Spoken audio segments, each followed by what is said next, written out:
बिस्मिल्लाहिर्रहमानिर्रहीम।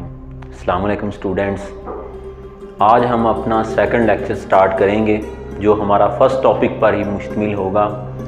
तो केमिस्ट्री को दोबारा से फिर कंटिन्यू करते हैं। सेकंड लेक्चर में हमारा वही टॉपिक मैटर है।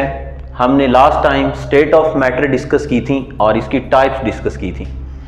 तो दोबारा से हम देखते हैं अगेन के हमारे पास मैटर था एक प्योर फॉर्म में, खालिस हालत में था। तो जो प्योर फॉर्म में मैटर है उसे शय या फिर सबस्टांस कहते हैं, जबकि इम्प्योर मैटर को जो नाखालिस हालत में था उसे हम मिक्सचर, अमेज़ा या फिर मिक्सचर कहते हैं। तो पीछे हमने मिसाल डिस्कस की थी खालिस फॉर्म में और नाखालिस हालत में। प्योर और इम्प्योर के लिए हमने मिल्क की एग्जांपल ली थी, जिसको हमने एटम, मॉलिक्यूल या फिर सबस्टांस के लिए कंपेयर किया था। लेकिन यहाँ पर हम, चूंकि ये तबियात का टॉपिक है, फिजिक्स का है, तो फिजिक्स की कोई एक दो मिसाल डिस्कस करेंगे। तो हमारे पास क्या है ऐसी मिसाल। अब हमारे सिंपल एक आदमी, तो वो एक खालिस हालत में है, उसके पास कोई भी जिंदा या मुर्दा चीज नहीं है। लेकिन अगर मैन के साथ मैंने ये मार्कर पकड़ा हुआ है, तो मैं अगर प्योर फॉर्म में हूं तो ये हम में क्या है, साथ दूसरी चीज इम्प्योर, यानी अब ये मिक्सचर है। तो ये सिंपल एक एग्जांपल है। तो इस बेस पे हम आगे मिक्सचर की मजीद टाइप पढ़ेंगे। तो ये होमोजीनियस और क्या मिलेगा, हेट्रोजीनियस। होमो कहते हैं एक जैसा, जीनियस कहते हैं किस्म, यानी एक जैसी इकसाम। यानी अगर हम डिस्कस करने लगे हैं मिक्सचर को एक जैसी इकसाम में, तो उसको क्या कहा जाएगा, होमोजीनियस कहा जाएगा। और अगर हमने डिफरेंट चीजें इसमें शामिल की हैं मिक्सचर में, तो उसको यानी हीट्रो कहते हैं डिफरेंट, और जीनियस कहते हैं टाइप या फिर इकसाम या किस्म को। तो हीट्रोजीनियस मिक्सचर और होमोजीनियस मिक्सचर दो हमने डिस्कस किए हैं। यहां पे हमारा मैटर का फर्स्ट टॉपिक मुकम्मल होता है। और आज हम general structure of atom discuss करने के बाद केमिस्ट्री का दोबारा से फिर प्रॉपर आगाज करेंगे इंशाल्लाह।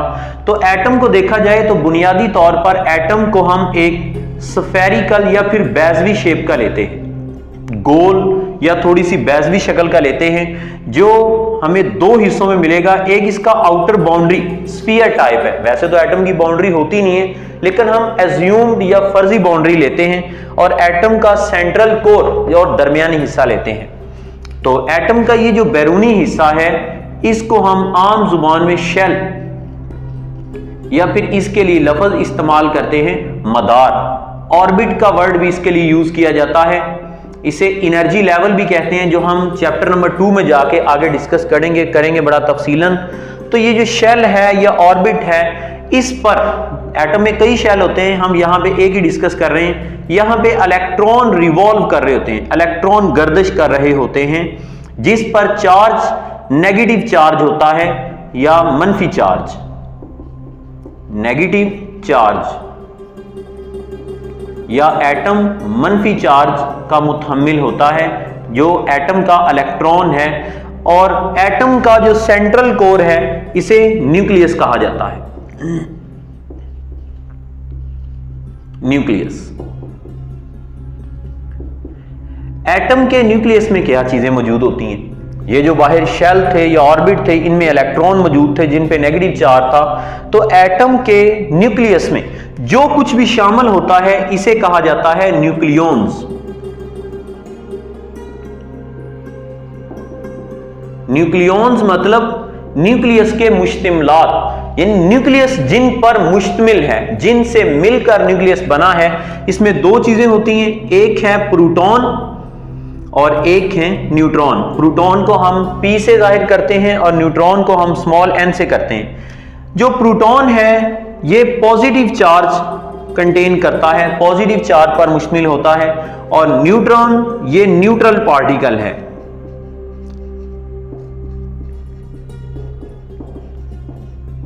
न्यूट्रल मीन कि इस पर कोई चार्ज नहीं होता। तो ये न्यूक्लियॉन्स हैं और ये हमारे पास इलेक्ट्रॉन हैं। किसी भी एटम में इलेक्ट्रॉन्स की तादाद और प्रोटॉन की तादाद सेम होती है, यानी अगर 5 इलेक्ट्रॉन है 5 ही प्रोटॉन होंगे। हाइड्रोजन के केस में अगर हम डिस्कस करें, हाइड्रोजन एटम को एज ए एग्जांपल लें तो उसके पास एक ही इलेक्ट्रॉन होता है और एक ही प्रोटॉन होता है। तो जितने इलेक्ट्रॉन है उतने ही प्रोटॉन है। तो ओवरऑल एटम को अगर देखा जाए तो एटम एक न्यूट्रल